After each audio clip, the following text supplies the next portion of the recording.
আমি আর পারছি না। তোমরা তো দেখতেই পাচ্ছ এই কাকটা কিভাবে আমাকে ঠুকরাচ্ছে। ঠুকরে ঠুকরে আমার সমস্ত দেহটা ক্ষত বিক্ষত করে দিচ্ছে। আহ, আমাকে আমাকে একটু পানি দাও, গলাটা একেবারে শুকিয়ে গেছে। আমাদের ক্ষমা করুন তরুলতা, আপনাকে পানি দেওয়ার কোনো অনুমতি আমাদের নেই। ঠিক আছে, আমাকে পানি দিতে হবে না, তবে মনে রেখো সৃষ্টিকর্তা উপর থেকে সবকিছুই দেখছেন। হে প্রভু, আমাকে তাড়াতাড়ি মৃত্যু দাও। এই তীব্র নরক যন্ত্রণা আমি আর নিতে পারছি না। অনেকক্ষণ হয়ে গেল, তরুলতার কোনো সাড়া শব্দ পাচ্ছি না। মনে হয় তরুলতা মরে গেছে। চল আমরা গিয়ে রাজকুমারকে খবরটা নিশ্চিত করি। হ্যাঁ হ্যাঁ চল, তবে একটা কথা না বলে পারছি না, তরুলতার মৃত্যু সত্যি অনেক কঠিন ভাবে হয়েছে। আহ, এসব ভেবে আমাদের কোনো লাভ নেই। আমরা আধার ব্যাপার, আমাদের জাহাজের খবর নিয়ে কি লাভ বল? এসব রাজকুমার বুঝে নেবে।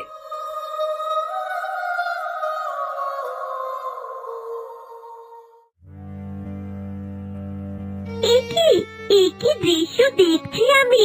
না না, এ হতে পারে না, আমাদের তরুলতা মরে গেছে। আহারে, কি নির্মম মৃত্যু হয়েছে আমাদের তরুলতার। সারা গা একেবারে রক্তাক্ত হয়ে আছে। হে প্রভু, তুমি তো সবকিছুই দেখতে পাচ্ছ। যারা তরুলতার উপর এমন নির্মম অত্যাচার করেছে তাদেরকে তুমি শাস্তি দিও।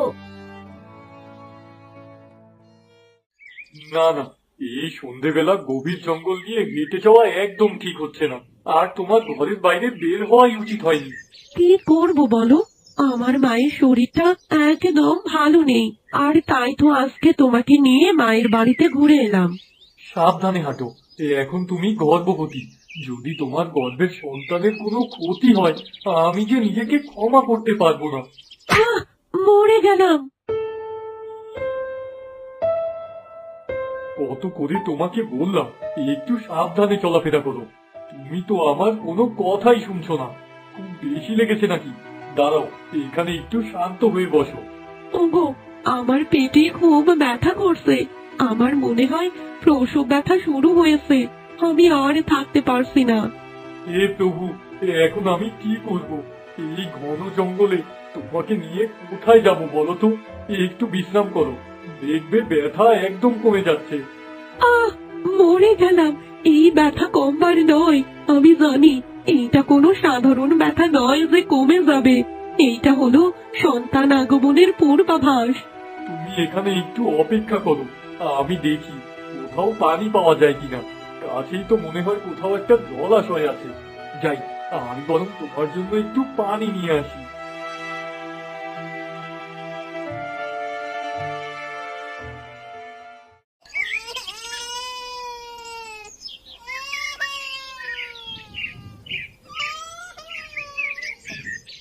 এ কি, আমার তো মেয়ে হয়েছে। ওগো, তুমি চোখ মেলে দেখো, একেবারে চাঁদের মতো মুখ।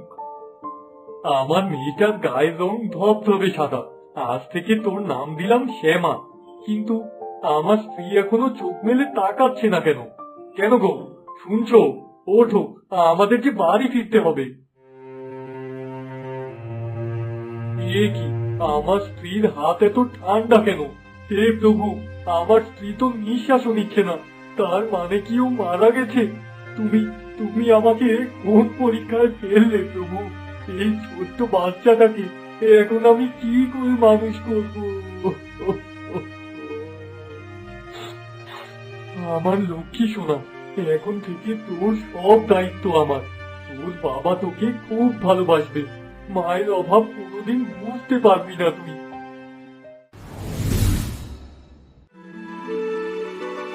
আজ আমার একদম বাড়ি ফিরে যেতে ইচ্ছে করছে না। আজকে সকালটা সত্যি অনেক সুন্দর। ইচ্ছে করছে নদীর পাড়ে অনেকটা সময় কাটিয়ে দিই, কিন্তু না না, আমাকে বাড়ি ফিরতে হবে। তা না হলে মা আমাকে খুব মারবে।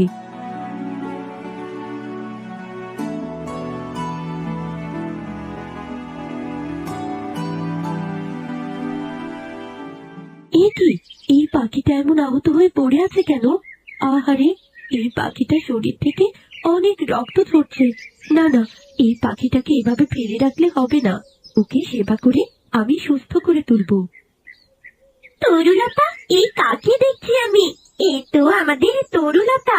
এই তরুলতা, তুমি আমাকে চিনতে পারছো না? আমি তোমার বন্ধু। এক কাজ করি, এই পাখিটার গায়ে কিছু একটা দিয়ে বেঁধে দিই, তাহলে হয়তো রক্ত পড়াটা বন্ধ হয়ে যাবে।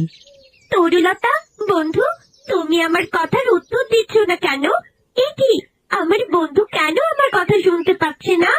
বাহ, চমৎকার, খুব সুন্দরভাবে বেঁধে ফেলেছি। এই তো রক্ত পড়াটাও বন্ধ হয়ে গেছে।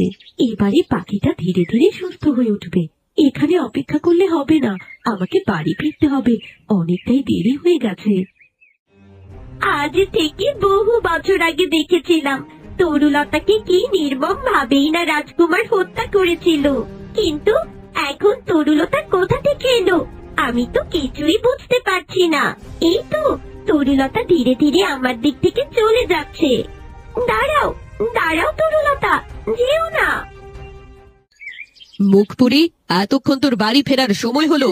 তোকে কতবার বল